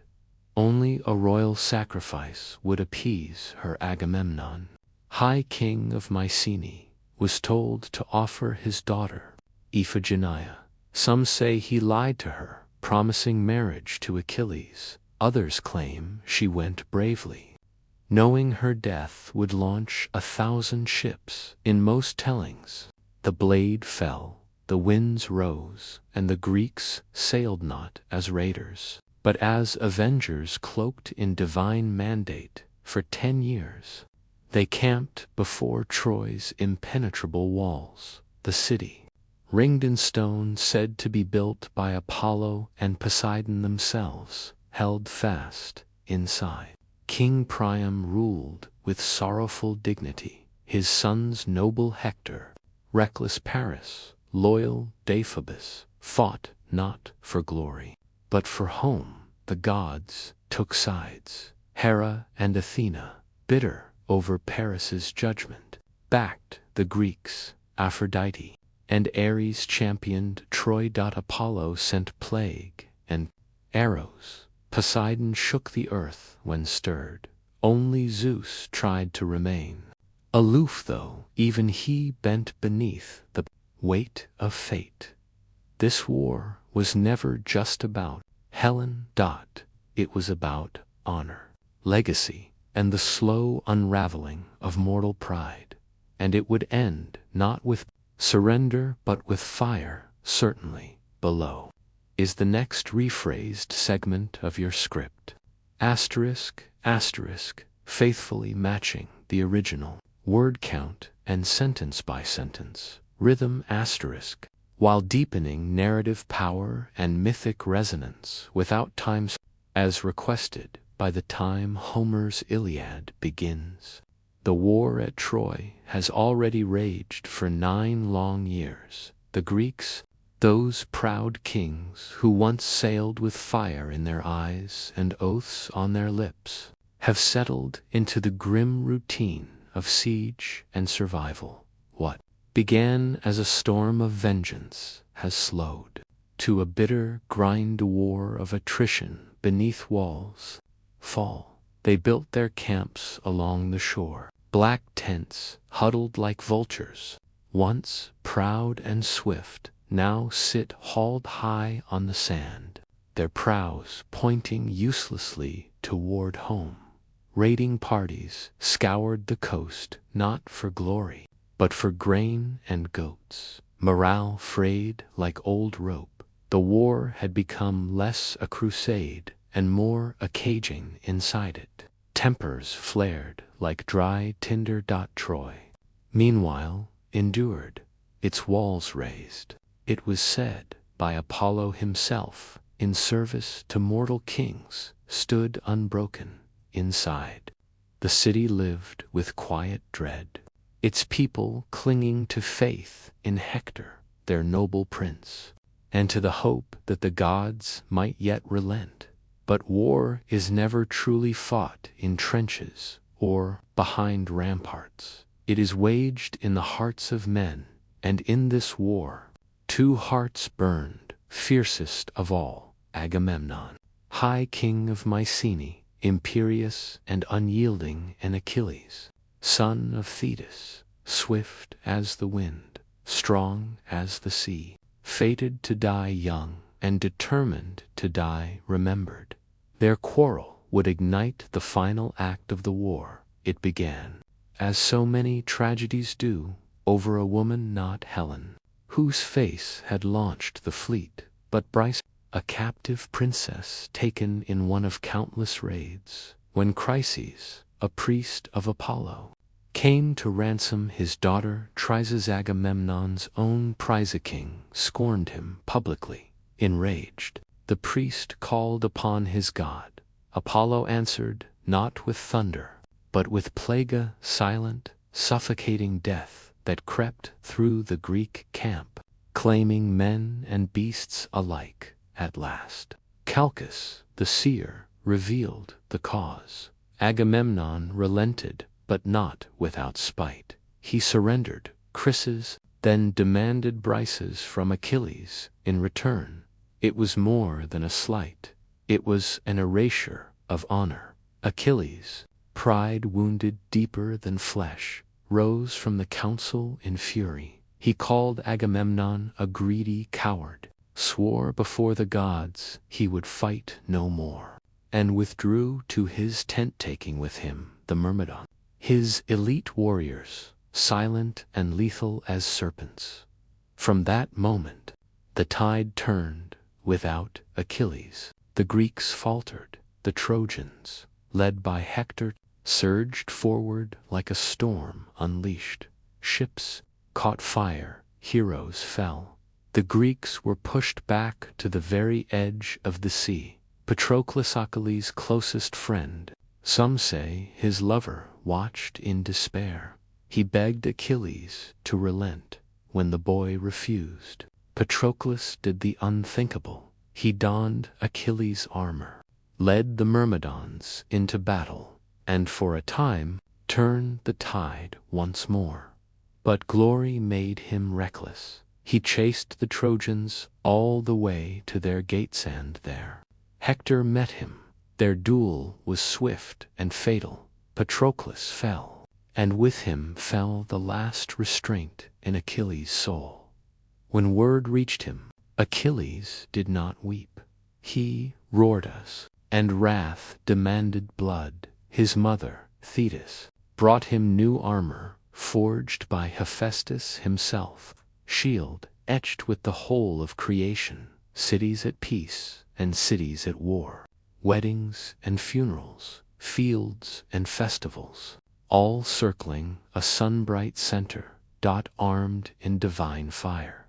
Achilles returned to battle. He cut through the Trojan lines like a storm through wheat. He chased Hector 3 times around the walls of Troy, then faced him at last beneath the watching eyes of gods and men. Hector fought bravely, but courage cannot outrun fate. Achilles struck him down, pierced his throat, and in his fury dragged the prince's body behind his chariot, circling Troy day after day, denying him the dignity of burial.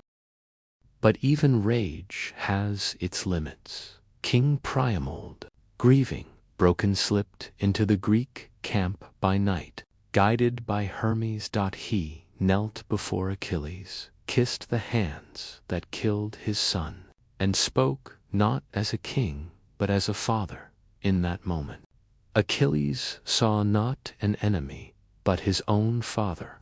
Peleus, and the boy wept. He returned Hector's body. He granted Priam safe passage, and for a time the war held its breath. But peace was only a pause. Achilles would not live to see the war's end.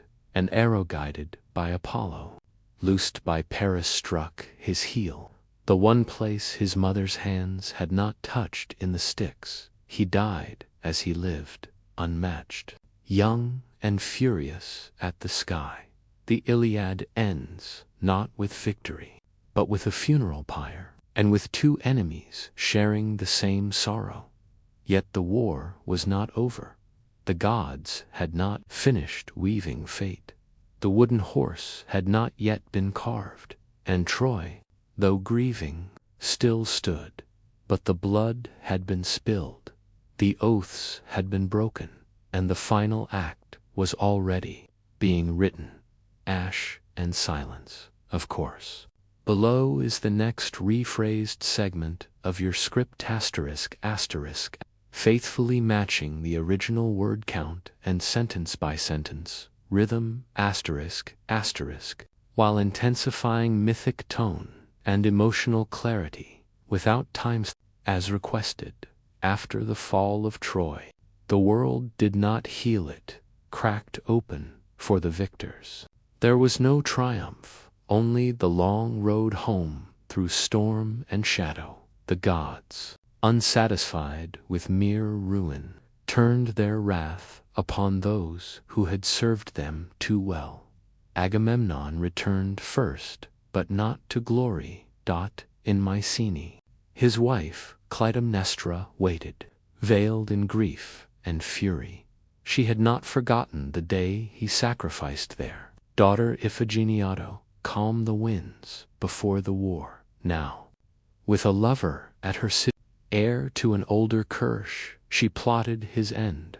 When Agamemnon entered his hall, weary but proud, she welcomed him with false warmth. Some say she wrapped him in a robe, without sleeve, strapping his arms, as he bathed on, drove the blade deep. Cassandra, the Trojan prophetess he brought as spoils, saw it coming. She screamed in the tongue of prophecy, but no one understood. She too fell, murdered on the threshold of a house that was never hers. Vengeance, once begun, cannot rest.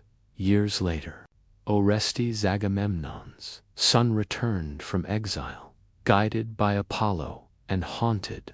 He slew both his mother and her lover, but the blood of kin could not be washed away.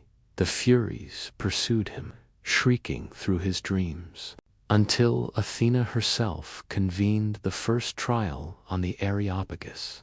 Vote was split. Athena cast the deciding stone in favor of mercy. Orestes was freed, but the house of Atreus was broken beyond repair. Menelaus and Helen wandered, longer driven off course by contrary winds. They washed ashore in Egypt. Some say the Helen who went to Troy was only a phantoma wisp of cloud shaped by Hera to ignite the war, while the real Helen waited untouched in Pharaoh's court. If so, Menelaus welcomed back not a guilty wife, but a ghost of innocence. They returned to Sparta and ruled in uneasy quiet, but her name, once sung in awe, was now spoken in hushed tones, a warning, not a wonder. Yet no homecoming was as long or as haunted as that of Odysseus, king of Ithaca. For 10 years after Troy, he wandered the wind-dark sea, tossed between islands of nightmare and desire. Poseidon, enraged that Odysseus had blinded his son Polyphemus, swore he would never see his homeland again. He met Circe, who turned his men to Swinontle. He forced her hand with a blade and charm. He sailed past the sirens, ears plugged with wax, while he alone listened, lashed to the mast. Torn between ruin and rapture, he chose Scylla over Charybdis, losing 6 men to the 6-headed beast, rather than all to the whirlpool. He visited the underworld, spoke with the shade of Achilles, who told him, better to be a slave above the earth than a king among the dead. He was held for 7 years by Calypso, a nymph who offered him immortality if he stayed. He wept on her shore, yearning for the sound of his wife's voice, the smell of olive trees, the weight of his own bed. At last, the gods relented. Athena, his patron, whispered to Zeus. The Phaeacians gave him passage in a ship that needed no sails. He landed in Ithaca disguised as a beggar, beard, matted eyes, sharp beneath rags. His palace was overrun. 100 suitors feasted in his hall, wooing Penelope, his faithful queen, who delayed them with a shroud she wove by day and unraveled by night. Odysseus waited. He tested loyalty, endured mockery, bided his time. With his son Telemachus, his old swineherd Eumaeus, and the bow only he could string, he unleashed hell, one by one. He shot the suitors through the throat. Blood slicked the marble floors. The maids who slept with them were hanged like traitors. Peace returned, but it was the peace of ash and silence. Even then, the cycle threatened to turn again. The fathers of the slain rose in fury, but Athena descended in golden armor, and with a single command, stilled their swords. Odysseus had won, but he had lost everything that made victory sweet: his youth, his crew, his innocence. He was home, but the man who left Troy was gone. Others fared worse. Ajax, the lesser, who raped Cassandra in Athena's temple, was shipwrecked and drowned by the goddess herself. Diomedes found his wife, remarried. His kingdom Hostaland died in exile. Neoptolemus, son of Achilles, was cut down at Delphi, perhaps for the blood he spilled in Priam's palace. The Trojan War had promised glory. It delivered only ghosts. The age of heroes was over. No new Perseus would rise. No Heracles would walk the earth. The gods withdrew to Olympus, and mortals were left to build their kingdoms with hands that still trembled from the memory of fire. Yet the myths did not die. they settled into stone and song, into the curve of a temple column, the rhythm of a sailor's chant, the warning in a mother's lullaby. For the Greeks knew the greatest monsters are not under the sea, but in the heart, and the truest heroismus, not in slaying dragons, but in finding your way home, even when home no longer knows your name. Certainly, below is the next segment of your rephrased script, faithfully matching the original word count and sentence by sentence rhythm, while deepening mythic tone and narrative cohesion without times, as requested. Before the walls of Troy ever rose, before heroes sailed or oracles spoke in smoke, there existed a silence older than Sangha stillness that cradled the first breath of the cosmos.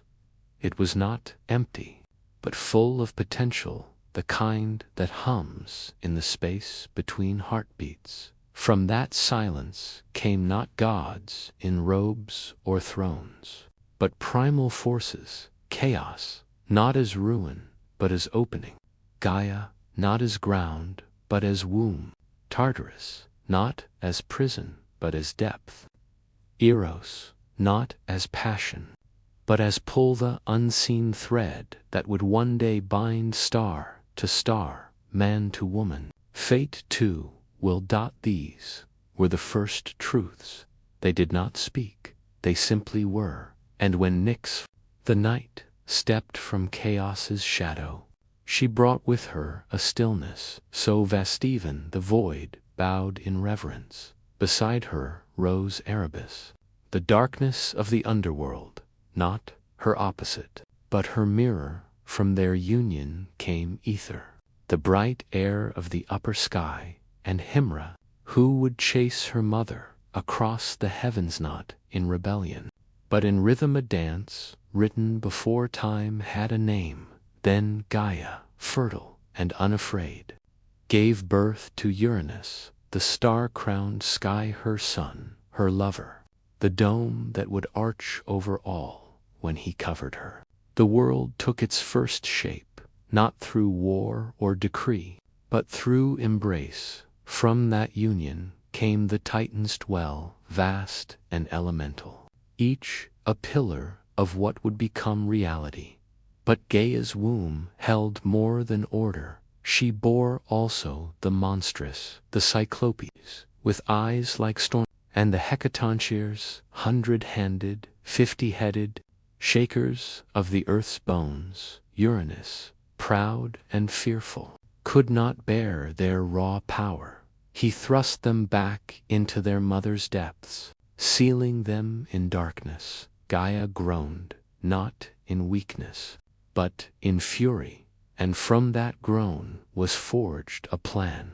She shaped a sickle from flint, not for war, but for justice.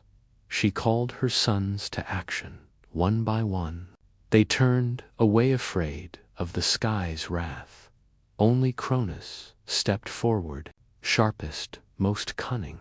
I will do it, he said, and so he waited in the dark, while Uranus descended, as he always did, to press his starry body against the earth from the shadows. Cronus struck, the sickle bit deep, the sky screamed, blood fell upon the sea, and from that crimson foam rose Aphrodite, goddess of love and ruin, radiant, terrible, and already smiling.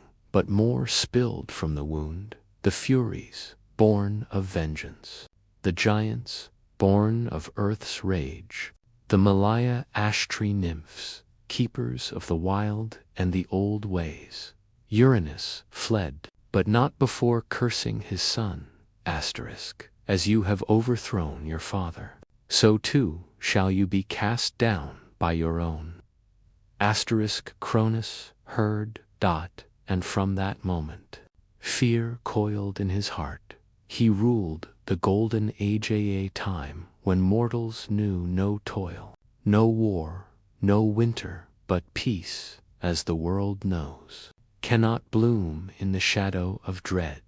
When his wife, Rhea, bore children, He swallowed each one, whole Hestia, Demeter, Hera, Hades, Poseidon trusting his belly over his blood. Only the sixth child, Zeus, escaped, hidden in Crete, nursed by a goat, guarded by clashing shields. He grew strong on milk and prophecy, and when the time came, he returned, not with an army, but with a potion and a plan. Cronus vomited forth his siblings not as infants, but as full-grown gods, furious and radiant, ready for war. The Titanomachy began. Mountains shook, seas boiled, the sky bled fire for 10 years. Neither side could win until Zeus descended into Tartarus, freed the Cyclopes and the 100-handed, and was given the thunderbolt, the trident, and the helm of darkness. With these the tide turned, the Titans fell, chained in eternal night. Their age ended. Olympus rose. Zeus, now king, divided the world with his brothers. Sky for himself, sea for Poseidon, the underworld for Hades. Earth remained common, a stage for mortals, a meeting place for gods, and a battlefield for fate.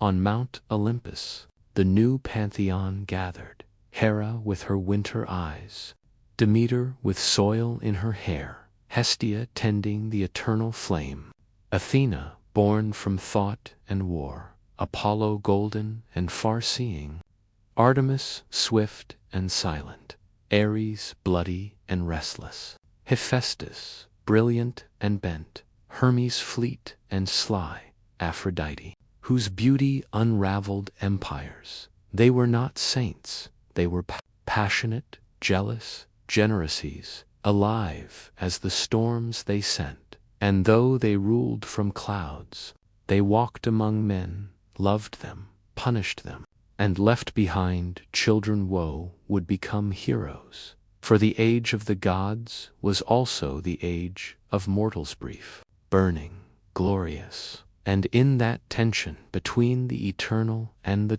ephemeral, the great stories began. Certainly, below is the next rephrased segment of your script. Asterisk, asterisk, faithfully matching the original. Word count and sentence-by-sentence rhythm, asterisk, while heightening mythic tone, clarity, and emotional resonance without timestamp, as requested. Of all the wars that ever ravaged mortal soil, none would echo louder than the one fought for a woman's face, a war not born of conquest, but of oaths broken and pride inflamed, of divine rivalries made flesh in human blood. It began not with fire or fleet, but with a wedding, a joyous union meant to unite mortal and immortal yet. One goddess was left uninvited, Eris, goddess of discord, scorned and slighted, cast among the guests a golden apple, its surface gleaming with 3 words, asterisk, to the fairest, asterisk, Hera, Athena, and Aphrodite, each claimed it. None would yield, so they sought a judge, a mortal shepherd named Paris, exiled prince of Troy, living humbly among the hills. Becos, an oracle, once warned he'd bring his city to ruin. On Mount Ida, the goddesses appeared before him. Hera promised dominion over all lands. Athena offered wisdom and eternal glory in battle. But Aphrodite, with a knowing smile, promised him the love of the most beautiful woman in the world. Paris chose desire over duty, and so Helen of Sparta, daughter of Zeus, wife of Menelaus, was marked. She had drawn suitors from every corner of Greece, so many that her father, Tyndareus, feared the bloodshed her hand might unleash. Odysseus, ever cunning, proposed a solution. All suitors must swear an oath to defend the marriage of whoever won Helen. The pact was sealed not in ink, but in blood and divine witness. Menelaus claimed her. Their reign in Sparta was peaceful, prosperous, but fate is never idle. When Paris came to Sparta as a guestinard by the sacred laws of hospitality, he saw Helen and saw the fulfillment of Aphrodite's promise. Whether she went willingly or was taken by force, the poets still debate, but when his ship sailed eastward, Helen was aboard, and with her departure, the war began. Menelaus roared in grief and fury. He called upon the Othan kings answered, Odysseus of Ithaca, who tried to feign madness until his ruse was uncovered. Achilles, hidden among princesses in silk and perfume, revealed when weapons were placed among baubles and he reached for the sword. Ajax the greater, towering and grim.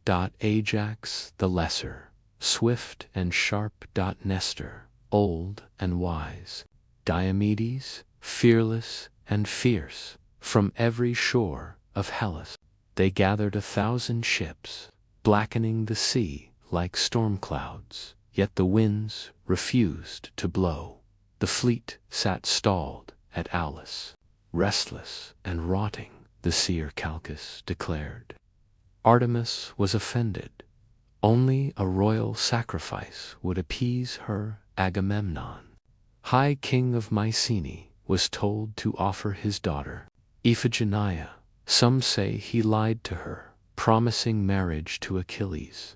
Others claim she went bravely, knowing her death would launch 1,000 ships. In most telling, the blade fell, the winds rose, and the Greeks sailed not as raiders, but as avengers cloaked in divine mandate. For 10 years, they camped before Troy's impenetrable walls, the city, ringed in stone, said to be built by Apollo and Poseidon themselves, held fast inside.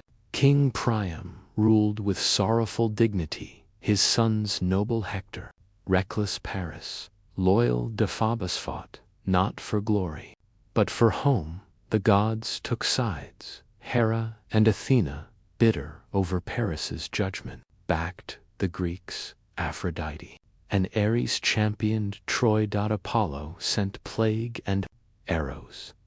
Poseidon shook the earth when stirred. Only Zeus tried to remain aloof, though even he bent beneath the weight of fate.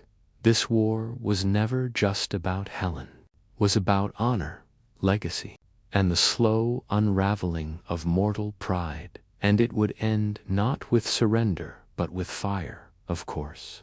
Below is the final segment of your rephrased Greek mythology, script asterisk, faithfully matching the original word count and sentence rhythm asterisk, heightened for emotional and mythic resonance, and crafted as a concluding chapter without times. As requested, the gods may have left Olympus, but they never truly left us. They walk quietly now, in books and songs, in dreams and memories, in every tale that dares to reach beyond the mortal veil.